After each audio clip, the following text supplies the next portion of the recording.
अस्सलाम वालेकुम, नमस्कार, सत श्री अकाल एंड गुड इवनिंग। मैं हूं आरज़ू काज़मी और जैसे कि आप लोग देख रहे हैं कि हमारे साथ रमनिक मन साहब हैं जो कि बड़े गुस्से में बात करते हैं और कई बार बड़ी कड़वी बात करते हैं, लेकिन मैं सोचती हूँ कि शायद पाकिस्तान में कोई सुन ले तो बहुत सी चीज़ें हमारी सही हो सकती हैं। बहुत शुक्रिया कि आज आपने ज्वाइन किया, थैंक यू सो मच। सत श्री अकाल, नमस्ते, जय हिंद आरजू जी। और आपके सभी श्रोताओं को, विशेष तौर पे जो भारत से आपको देखते हैं उनको भी, और पाकिस्तान में जो भी आपको देखता है उनको भी मेरी तरफ से जय हिंद। बहुत शुक्रिया। और आप देख ही रहे हैं कि ईरान और इजराइल अमेरिका वॉर जो चल रही है उसका असर जो है वो पाकिस्तान पर भी पड़ रहा है और 55 रुपीज फ्यूल प्राइस एकदम से बढ़ा दी गई है। तो क्या लग रहा है आपको कि क्या ये जंग और आगे अगर चली तो पाकिस्तान की इकोनॉमी या जहां से भी हम पैसा लेते हैं तो आम पब्लिक की हालत और खराब होती दिखाई दे रही है आपको? आम पब्लिक की हालत ठीक कब थी पाकिस्तान में? पहली। दूसरी बात यह है कि 55 रुपए तो बढ़े, इतना क्यों घबरा रहे हो आप? सिर्फ 55 रुपए पर लीटर बढ़ा है। 55 रुपए में घबराना नहीं चाहिए। और आपको हमेशा याद रखना चाहिए पाकिस्तानी कौम को, जो आपके साबिक वजीर आजम है इमरान खान साहब, उन्होंने क्या कहा था? सबसे पहले तो आपने घबराना नहीं है। घबराना नहीं है। घबराना नहीं है। तो आप घबराइए मत। और जब भी रेट बढ़े, और आपके जो इख्तियार में लोग हैं जो आज सरकार में बैठे हैं, उनको कहिए अच्छा जी और बढ़ा लीजिए। क्योंकि अभी पाकिस्तान बेसिकली, अगर तो आप एक संजीदा डिस्कशन करना चाहते हैं, अगर आप एक सीरियस डिस्कशन को अमली जामा पहनाना चाहते हैं, फिर उसमें से पाकिस्तान को निकालना पड़ेगा। बिकॉज पाकिस्तान को जब आप लेके चलेंगे, there can be no serious discussion about Pakistan. Because Pakistan के जो हुक्मरान है, पाकिस्तान की जो एस्टैब्लिशमेंट है, पाकिस्तान का जो डीप स्टेट है, पाकिस्तान के जो आपके फील्ड मार्शल हैं, nobody is serious about Pakistan. Pakistan को लेके जब आपके हुक्मरान, आपके मिलिट्री के जर्नैल संजीदा नहीं है, तो how can you expect the common people? आप कैसे एक आम आवाम को, एक आम जनता को ये एक्सपेक्ट कर सकते हैं कि वो सीरियस होंगे? नहीं, तो आप ये देखिए ना कि पाकिस्तान इस वक्त आपको नहीं लगता कि अपनी फॉरेन पॉलिसी को बैलेंस करके चल रहा है कि एक तरफ हम जो है वो अमेरिका को भी खुश कर रहे हैं और दूसरी तरफ ईरान के साथ भी खड़े दिखाई दे रहे हैं? ऐसा तो नहीं कि देखिए, ईरान को हमने मैं छोड़ दिया। मेरे को ना, मैं दो बातें आपको पहले तो याद करा देता हूँ। क्योंकि मैं आज कोई बहुत ज्यादा, आपने कहा कि सीरियस होते हैं, गुस्से में होते हैं, तो मैं इसको लाइट रखता हूँ आज। मैं आपको हकीकत बता रहा हूँ कि आपके जो DGISI हैं, उन्होंने कहा था कि अगर मजा ना करा दिया तो पैसे वापस। तो अब पैसे वापस करने का टाइम आ गया पाकिस्तान का, क्योंकि अब किसी को मजा नहीं आ रहा आपकी जो फॉरेन पॉलिसी उसको लेके। आपके जो आर्मी चीफ हैं general Asif Munir is on record कहते हुए कि बैलेंस करना पड़ता है फॉरेन पॉलिसी में। Is on record. जब उन्होंने भारत को कंपेयर किया कि आप अमेरिका और चाइना के बीच में बैलेंस नहीं बना पाए, देखिए हमने बैलेंस बनाया, ये बैलेंस है आपका, दिस इज योर बैलेंस। आप देखिए, आपके जो वजीर आजम है, मतलब वो तो, मैं उसको तो क्लर्क आजम बोलता हूं। वो क्लर्क आजम इसलिए क्योंकि वो आसिफ मुनीर जो कहेगा उसके बाहर तो वो जा ही नहीं सकता ना। हम्म। उसकी हैसियत, औकात, उसकी हिम्मत, उसके उसके अंदर वो जुर्रत ही नहीं है कि वो आसिफ मुनीर के बाहर चला जाए। सो आपके वजीर आजम शहबाज शरीफ एक्चुअली क्लर्क आजम। जो आदेश, जो हुक्म ऊपर से साहब का आता है, वो इसको मानना पड़ता है। बहरहाल, अगर आप सिर्फ आसिम मुनीर का जो, सॉरी, शहबाज शरीफ का जो ट्विटर अकाउंट है, अगर आप उसको देखेंगे तो आप हंसेंगे। एक तरफ तो ये ईरान के अंदर जो नए सुप्रीम लीडर स्टैब्लिश हुए हैं, उनको बधाइयां दे रहे हैं ये। दूसरी तरफ ये तुर्की को, अजरबैजान को, सऊदी को और दीगर मुल्कों को ये ट्वीट करके कह रहे हैं कि साहब, जो आपके देश के ऊपर, आपके मुल्क के ऊपर जो हमले हुए हैं, जो उसमें लोगों को नुकसान हुआ है, उससे हम बहुत आहत हैं जी, वी फील वेरी बैड। और 2 UAE के अंदर पाकिस्तानी जो मारे गए हैं, अब आप पाकिस्तानी जो मारे गए हैं, उनके हाथ, उनके खून से जिसके हाथ सने हैं, आप उसको मुबारकबाद दे रहे हैं, और इसको आप फॉरेन पॉलिसी की बैलेंसिंग कहते हैं। और मैं आपको एक बात और वाज़ेह बता दूं, अमेरिका तो फिर भी अफगानिस्तान के अंदर अपने फुट सोल्जर भेजे, नेटो आया, एलाइड फोर्सेस वहां पे 20 साल रही। अमेरिका ने एक पंगा जाके वियतनाम में भी लिया। बट एक सच्चाई मैं आपको बता दूं, चाइना कभी फुट सोल्जर्स नहीं भेजेगा। चाइना कभी फुट, आपके साथ इंटेलिजेंस शेयरिंग कर लेंगे, कोई आपको अपने घटिया इक्विपमेंट दे देंगे, जैसे आपका हेडक्वार्टर 9 था, HQ9, जो हमने भिड़ते ही उड़ा दिए थे। मतलब एकदम ऑप सिंदूर शुरू होते सबसे पहले आपके HQ-9 ही गए थे, आपके रेडार्स गए थे जो चाइनीज हैं। आपके पास कभी भी फुट सोल्जर्स नहीं आएंगे चाइना से। चाइनीज अपने फुट सोल्जर्स को कभी भी ईरान में, पाकिस्तान में, बलूचिस्तान में मिलिट्री डिप्लॉयमेंट फॉर वॉर कभी नहीं करेगा, समझ गए? तो आपके ही लोग, आपके ही जो सैनिक हैं वो मारे जाएंगे।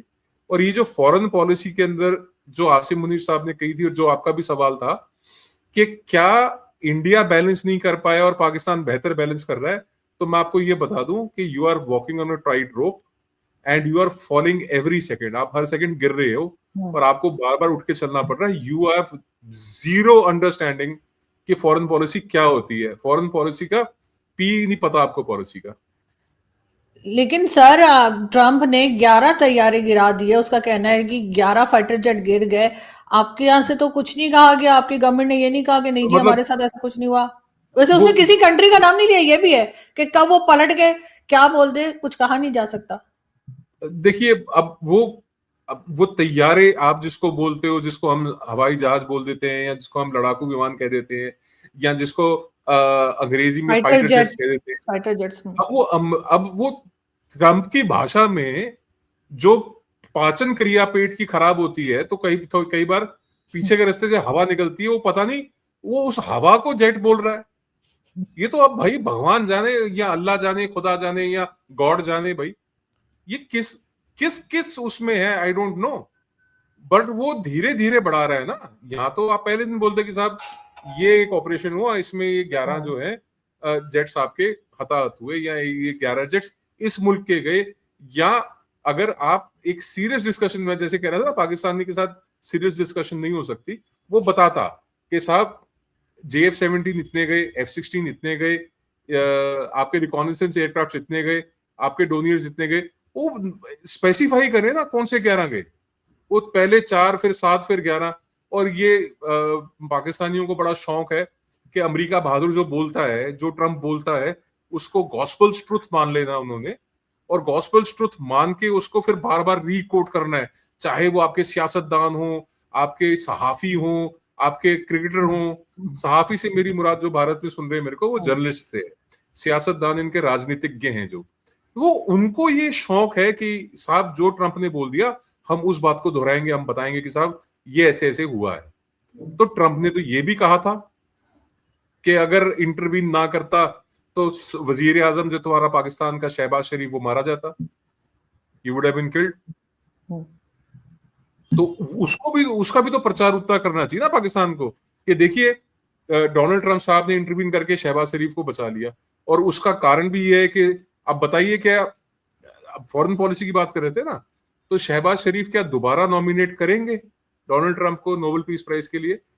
इजराइल के ऊपर हमला होने के बाद, आपके बिरादर मुल्क के ऊपर हमला होने के बाद क्या लेकिन उस अटैक को आप कैसे, आपका ख्याल से क्या सही हुआ है? क्या ऐसा करना चाहिए था अमेरिका को? और ईरान कैसा साबित हुआ? ईरान तो आपको नहीं लगता बहुत मजबूत कंट्री है? Everything is fair in love and war. ये जो पाश्चात्य, जो पश्चिम की जो फिलॉसफी है, जो वेस्ट की फिलॉसफी है, वो भारत की फिलॉसफी से अलग है। हम भारतीयों की नजर से देखेंगे तो हम तो वसुधैव कुटुंबकम की बात करते हैं, the world is one family, ये पूरा वसुधैव कुटुंबकम है। और हम तो हमेशा जो है बुद्ध की बात करते हैं। हम तो झगड़े लड़ाई की बात आपके साथ भी नहीं करते। आप लोग मानते नहीं हो, आप लोग पिट के मानते हो, इसलिए आपकी पिटाई होती है, ठुकाई होती है। उसके अलावा तो कोई कारण नहीं है ना भारत के पास। आप ना पहलगाम करें, आप ना पुलवामा करें, आप ना यहाँ पे दहशतगर्द भारत के अंदर भेजें। देखिए पाकिस्तान आर्मी का मोटो चेंज किया जनरल जियाउल हक ने, ईमान तकवा जिहाद फी सबीलिल्लाह। और 1988 में ऑप टू पैक के बाद उन्होंने सिर्फ इसलिए कि एक अटेंशन डाइवर्ट हो इंडियन सिक्योरिटी फोर्सेस की पाकिस्तान की तरफ से और इंटरनल सिचुएशंस के ऊपर इंडिया कंसंट्रेट करना शुरू करे, चाहे वो आपकी JIC थी, चाहे वो JISC थी आपकी, ये सारी की सारी जो आपकी ISI के ऑफशूट्स हैं, they have worked very hard and tirelessly to divert India's attention. तो आप मेरे को ये बताइए कि जिस आदमी ने ये आइडियोलॉजी या फौज के अंदर थियोलॉजी लेके आए, उस आदमी के शरीर का कौन सा अंग दफन है इस्लामाबाद में, बताइए आप। जनरल जियाउल हक के सिर्फ दांत दफन है, दांत। उनके शरीर का कुछ मिला भी नहीं, जस्ट हिज टीथ वर रिकॉग्नाइज्ड कि जनरल जिया के दांत है, और आज भी उसके दांत दफन है इस्लामाबाद। तो जिस आदमी ने इस थियोलॉजी को बर्थ दिया, उस आदमी का हशर क्या हुआ, और उस थियोलॉजी को फॉलो करने वाले आपके जो आज तक मुशर्रफ रहे या अब मुनीर है, इनका क्या हाल होगा। हमारा जो पर्सपेक्टिव है वॉर को लेके वो बहुत डिफरेंट है आपसे, स्पेशली जो इब्राहिमिक थॉट प्रोसेस है, जो इंडियन थॉट प्रोसेस है, वो उसमें अंतर है। हम लोग वॉर को उस तरीके से नहीं देखते, और हमारे तो वॉर जब भारत में जब लड़ाइयां होती भी थी तो कुछ रूल्स थे कि पीठ पे वार नहीं करना, सूर्यास्त के बाद लड़ना नहीं, इस किस्म के देवर रूल्स ऑफ वॉर, एंगेजमेंट के रूल्स थे। आप लोग तो लोगों के शरीरों को, अफसरों के शरीरों को, जवानों के शरीरों को आप लोगों ने म्यूटिलेट किया है, आप लोगों ने गर्दनें काटी हैं। वो जो आपका मेजर था, वो मुशर्रफ के दस्तरखान पर ले जाके एक भारतीय सैनिक का, मराठा रेजिमेंट के एक सिपाही का उसने सिर रख दिया था। तो ये मतलब कंपैरिजंस मत कीजिए ना कि हमारी क्या विजन, हमारा क्या व्यू है वॉर को लेके। वी हैव ऑलवेज, आज भी हमारे जो फॉरेन मिनिस्टर एस जयशंकर साहब, उनका बयान आया है, उनका बयान ये आया है कि we favour dialogue and diplomacy, और यही हमारा स्टैंड था यूक्रेन रशिया वॉर को लेके, यही हमारा स्टैंड है इजराइल, यूएस और ईरान वॉर को लेके। So let's be very clear on that. Sir, हमारे यहाँ ये भी तो कहा जाता है कि अफगानिस्तान की तरफ से जो अटैक्स हो रहे हैं तो उसमें आप लोग अफगानिस्तान के लोगों को या टीटीपी को फंड कर रहे हैं या उनकी मदद कर रहे हैं, इस तरह की चीजें भी कही जाती है। और फितना उल हिंदुस्तान करके बलूचिस्तान से जो लोग बीएलए के हैं उनको ये नाम दे दिया गया। आपको लगता है कि इस तरह से किसी का कुछ नाम रखकर या ये कह करके कोई दूसरी कंट्री कर रही है, हमारी कंट्री के अंदर गड़बड़ करवा रही है, इन चीजों को कंट्रोल किया जा सकेगा जो इस वक्त पाकिस्तान, जो अफगानिस्तान बॉर्डर पे जो कुछ हो रहा है या बलूचिस्तान में जो हो रहा है? देखिए, मैं आपको ना दो बातें बड़ी वाज़ेह बताता हूँ। पहली बात तो ये कि जो ड्यूरेंट लाइन है, that is one of the biggest irritants, और वो 2683 किलोमीटर लंबी ड्यूरेंट लाइन है आपके और अफगानिस्तान के बीच में।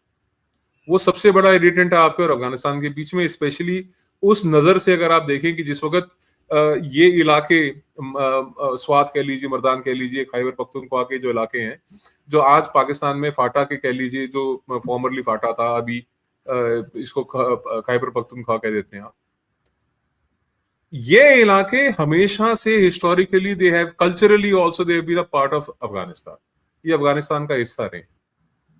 तो जिस वक्त एक टेम्परेरी लाइन ड्रॉ करी थी, उस टेम्परेरी लाइन को डोरेंट लाइन कहा गया था, और ये हिस्से जो हैं ब्रिटिश पाकिस्तान के कंट्रोल में आ गए थे। ब्रिटिश पाकिस्तान के कंट्रोल में आने के बाद, या ब्रिटिश इंडिया के कंट्रोल में आने के बाद, जब अफगानिस्तान, अब ये मान लीजिए कि सोवियत इन्वेजन के बाद अब फारिग हुआ, या नेटो के 20 साल के ऑक्यूपेशन के, यूएस ऑक्यूपेशन के बाद अब फारिग हुआ, तो they will start looking at there borders. तो सबसे बड़ा जो आपका डिस्प्यूट है अफगानिस्तान के साथ, वो आपके बॉर्डर्स को लेके है। आप अपने बॉर्डर्स उनके साथ सेटल कर लीजिए, आपकी प्रॉब्लम खत्म हो जाएगी, सॉल्व हो जाएगी। इंडिया ने भी तो बांग्लादेश के साथ अपने बॉर्डर स्वैप किए है ना, लैंड स्वैप किया है, जहां पे कहीं पे लगता था कि भाई कोई इनक्लेव हमारा उनकी तरफ है या उनका इनक्लेव हमारी तरफ है। कुछ इरिटेंट्स थे इंडिया और बांग्लादेश के बीच में, जो प्रधानमंत्री मोदी और बेगम शेख हसीना ने बैठ के रिजॉल्व किए, और अब वहां पे फेंसेस लग गई हैं। We don't have any border disputes with Bangladesh any more. आप बैठ के अफगानिस्तान के साथ रिजॉल्व कर लीजिए अपने बॉर्डर डिस्प्यूट्स। आपका बॉर्डर डिस्प्यूट भारत के साथ है, आपने गिलगित बाल्टिस्तान, मीरपुर मुजफ्फराबाद, नीलम वैली, ये सारा आपने इलाका हमारा कब्जा रखा है, और उसके ऊपर के जो इलाके हैं वो अफगानिस्तान के आपके कब्जे में है। इधर आपने बलोचिस्तान के ऊपर कब्जा कर रखा है, 48% जो पाकिस्तान का लैंड मास है। जो बलोच फ्रीडम फाइटर्स हैं, अपनी आजादी की जंग के लिए लड़ रहे हैं, उनको आज अगर बलोच सपोर्ट नहीं मिल रहा, उनको ग्लोबल सपोर्ट नहीं मिल रहा, आप यकीन मानिए कि आने वाले वक्त में, चाहे वो अमेरिका है, चाहे वो चीन है, they will directly deal with them. ये बैठ के उनके साथ बात करेंगे, और मुकमुका इनकी उनके साथ भी होगी। एंड इवेंचुअली मैं जैसे कहता हूं कि the great game is on, great game is on, and Pakistan will definitely lose its land. Pakistan may cease to exist the way it is, or it will cease to exist altogether. यानी कि पाकिस्तान जैसा है वैसा नहीं रहेगा, या पाकिस्तान रहेगा ही नहीं। ये सच्चाई है। तो जितनी जल्दी हजम करने पाकिस्तानी, उतना अच्छा है, और जितनी जल्दी करेक्टिव मेजर्स ले लें, उतना आपके लोगों के लिए बेहतर है। सर पाकिस्तान आपके मुकाबले में एक बहुत छोटी कंट्री है, मैं लैंड वाइज भी बात कर रही हूँ, और मैं हमेशा अक्सर सुनती हूँ इंडियन टीवी पे भी अक्सर पैनलिस्ट कहते हैं कि जी हमने गिलगित बल्तिस्तान कब्जा किया हुआ है, हमने कश्मीर कब्जा किया हुआ है, बलोचिस्तान की बात करते हैं वो कब्जा किया हुआ है। तो सर इतनी छोटी सी कंट्री ने इतना कुछ कब्जा किया हुआ है, और फिर कभी आप लोग कहते हैं कि हमारी ये जो फोर्सेज हैं, चाहे आर्मी हो या कुछ, तो आप कहते हैं इनसे लड़ा भी नहीं जाता, ये हथियार भी डाल मैं देते हैं, बताता ये हूँ। हाँ हाँ, पकड़े मैं भी बिल्कुल। जाते हैं। तो सर इन्होंने हाँ ठीक कब्जा, है। फिर एक चीज होगी ना, या तो कब्जा बहुत होगा या फिर इनसे बहुत कुछ नहीं किया जाता। बहुत वैलिड सवाल है आपका, और बहुत अच्छा सवाल आपने पूछा है, और इसका जवाब पाकिस्तानी सुनना चाहेंगे। मैं आपको बता देता हूं कि जिस वक्त ये सारे कबायली हमले हुए 1948 में, उस वक्त आपकी फौज के जर्नैल भी अंग्रेज थे और भारतीय फौज के जर्नैल भी अंग्रेज थे। The chief of Indian armed forces and the chief of Pakistani army both were British officers. Hmm. और ये जो ऑपरेशंस हुए थे कबायलियों के, उसके बाद अगर आपने 1 इंच भी लैंड भारत की ली हो तो आप वो बता दो। और बहुत बड़ी एक ब्लंडर, एक बहुत बड़ा मिस्टेक जो है वो कांग्रेस की रिजीम का रहा, जिस वक्त अक्षय चिन्ह का जो इलाका है वो आप लोगों के हाथ चला गया। आप लोगों ने सिमिलर टैक्टिक्स जो है 1999 में कारगिल में अटेम्प्ट की। आपको पता है हशर क्या हुआ। आपके क्यों ऑक्टोपैक आपको लॉन्च करना पड़ा? आपको ऑक्टोपैक इसलिए लॉन्च करना पड़ा क्योंकि पाकिस्तान ये जानता है कि कन्वेंशनल वॉर में Pakistan can never defeat India.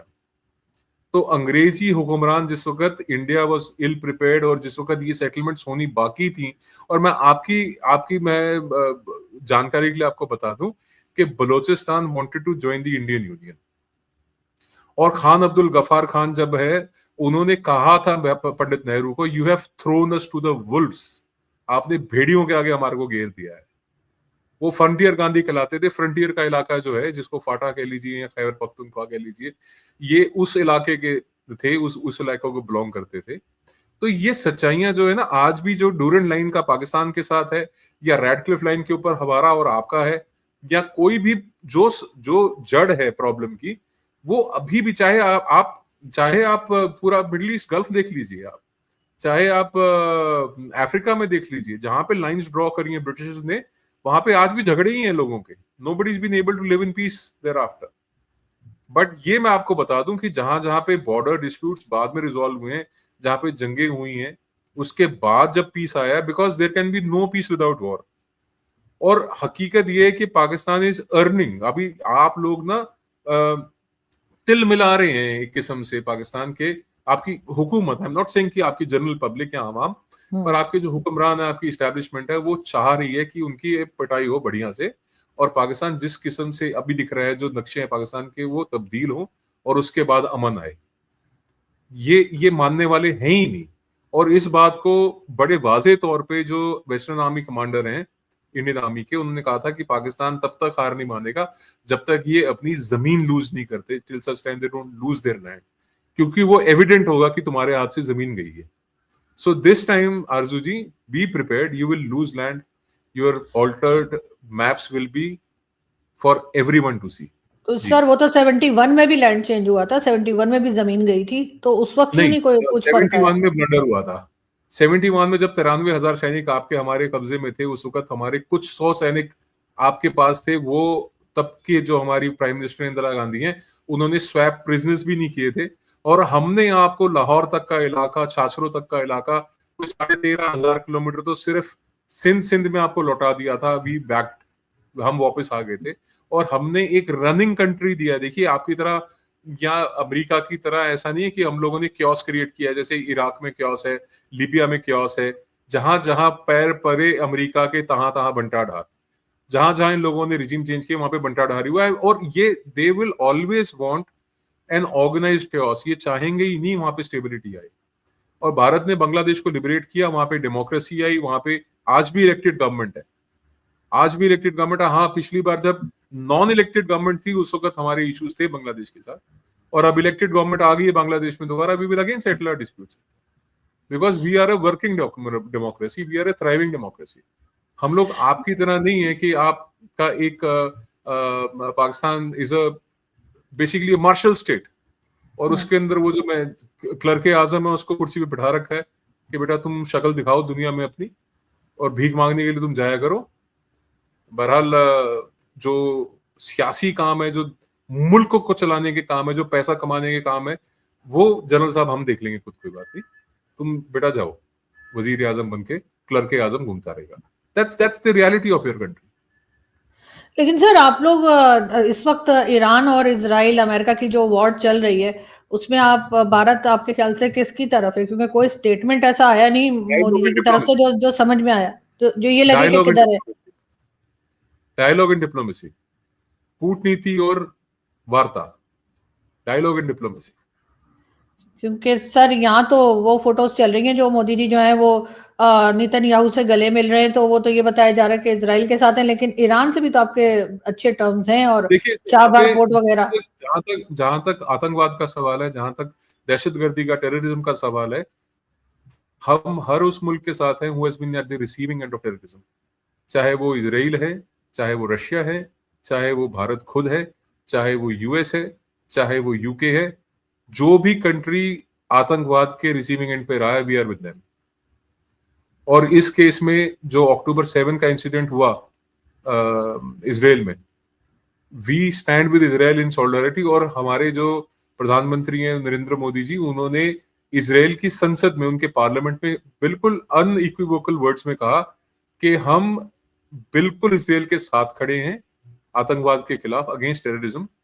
We stand with Israel, not now but forever, आगे भी हम आपके साथ खड़े रहेंगे। और ये इससे ज्यादा क्लियर स्टेटमेंट नहीं मिल सकती थी।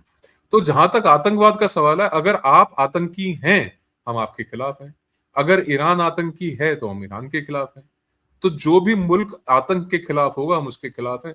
बहरहाल अफगानिस्तान ने एक बड़ा क्लियर स्टेटमेंट दिया है कि वो अपनी जमीन को किसी भी मुल्क के खिलाफ इस्तेमाल नहीं होने देगा, चाहे वो भारत हो चाहे पाकिस्तान। आप समझ रहे हैं? और आप देखिए कि अफगानिस्तान के साथ कितने मुल्कों के बॉर्डर्स लगते हैं। अफगानिस्तान के साथ बॉर्डर लगता है पाकिस्तान का, ईरान का, तुर्कमेनिस्तान का, ऊपर देयर आर 7 कंट्रीज जिनके साथ अफगानिस्तान का बॉर्डर लगता है। झगड़ा आपके साथ ही होता है। तो भारत सर पाकिस्तान का हमसे तो शुरू से सर हमारा झगड़ा तो शुरू से वो ड्यूरेंट लाइन को लेकर है। लेकिन सर जो 7 अक्टूबर की आप बात कर रहे हैं, बिल्कुल वो गलत हुआ था, वो नहीं होना चाहिए था। लेकिन सर वो जो 150 के करीब लोगों की जाने गई थी सर, उसके बदले 1 लाख लोग मार दिए इजराइल ने, तो वो आपको ठीक लग रहा है कि वो ऐसे? तो नेतन्याहू को भी टेररिस्ट बोलना चाहिए।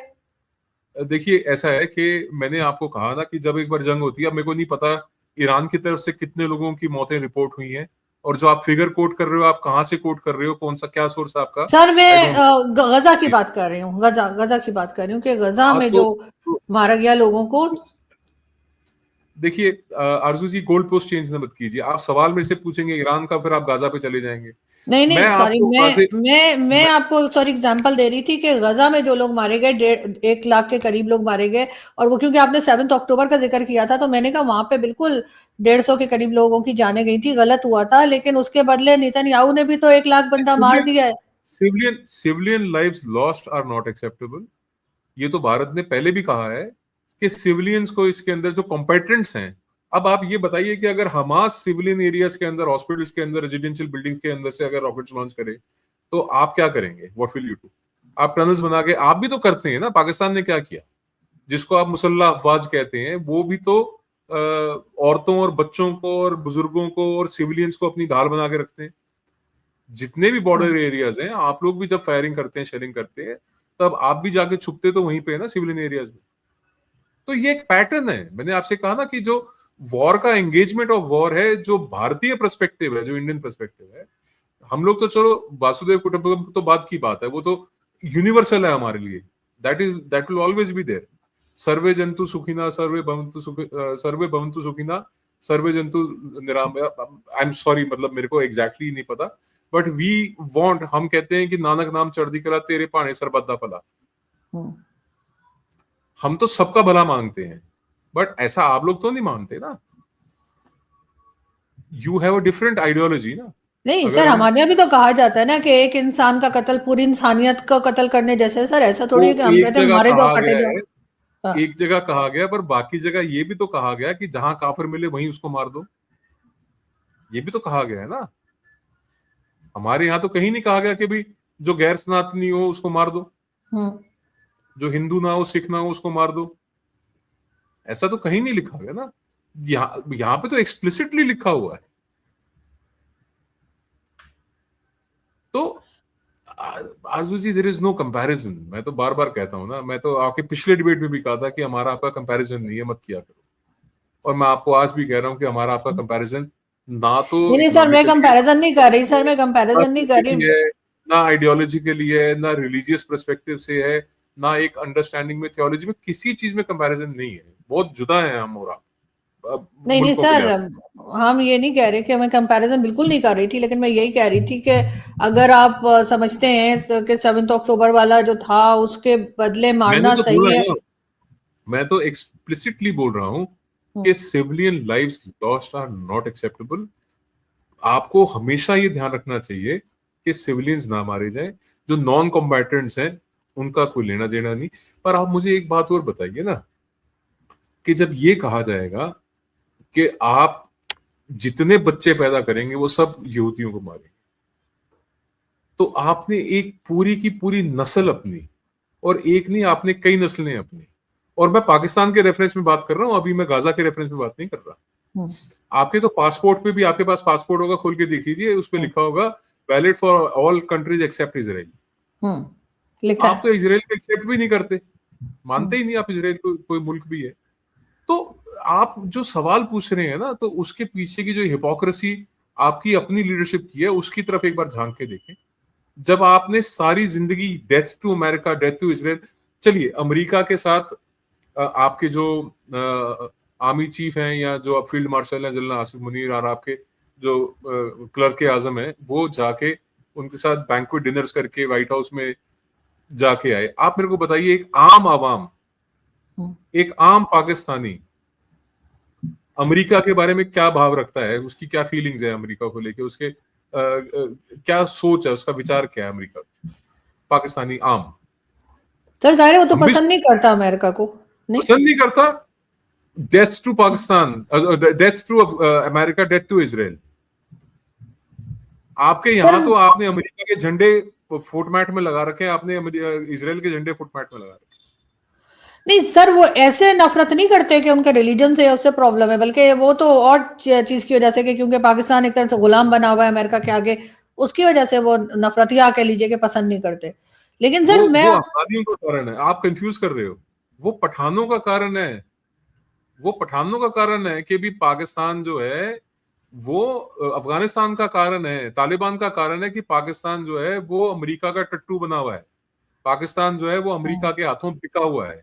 पाकिस्तान के जो आपने देखा नहीं क्या, जो वीडियो अफगान सरकार ने उर्दू में लॉन्च किया था, ये मुनाफिक हैं, ये चोर वो हैं, करते ये रहते, गद्दार हैं।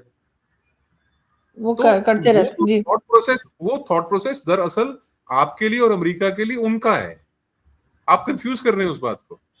सच्चाई ये है कि आपकी कई नस्लों को, कई पुश्तों को यही पढ़ाया गया है कि America is a enemy of Pakistan.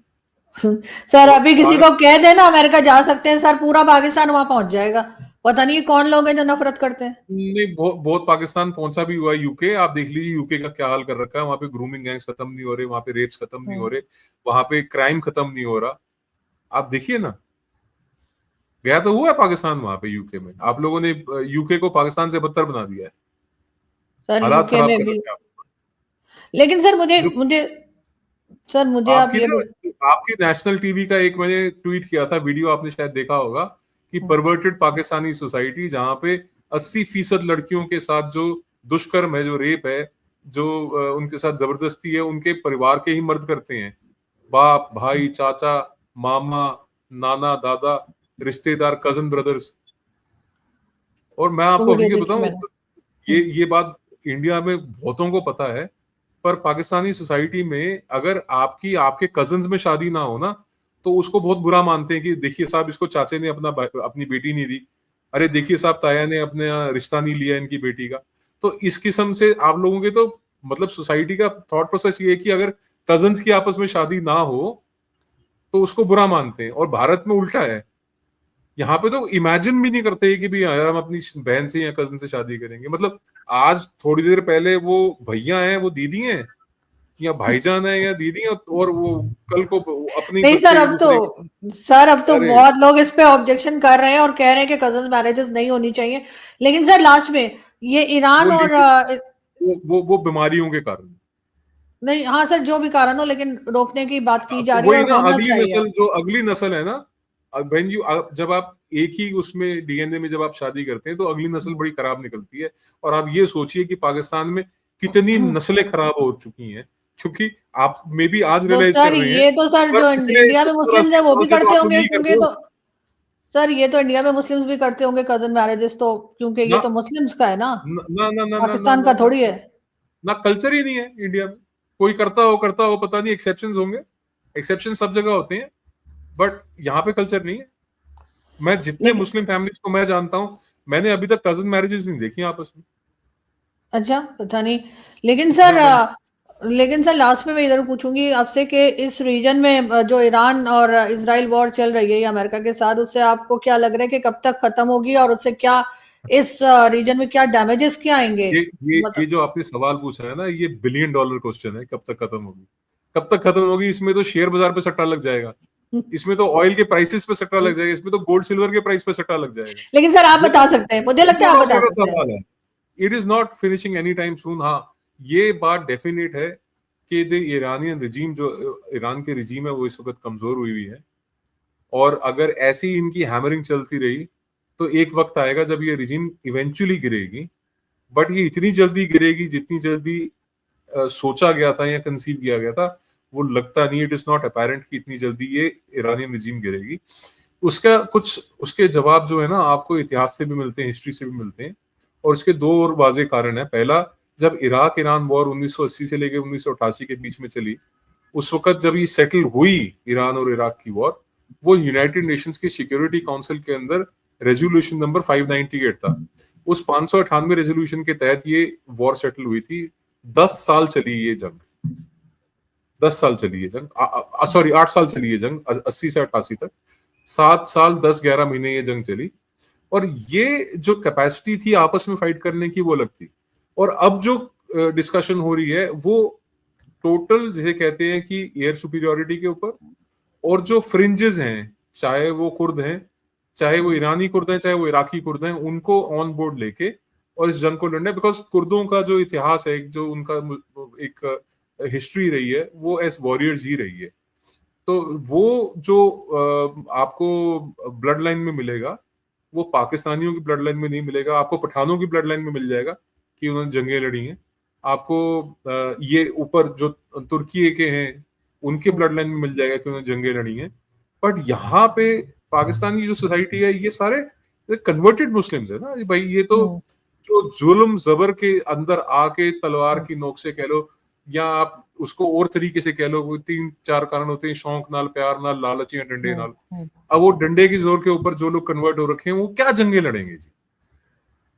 आप देखिए ना, इंडिया के अंदर जितने हम लोग हिंदू हैं, सिख हैं, सरवाइव कर रहे हैं, हम लोगों ने 1000 साल का, चाहे वो 800 साल का मुगलों का कह लीजिए दौर था, या 200 साल का अंग्रेजों का दौर था, हम 1000 साल में कन्वर्ट नहीं हुए।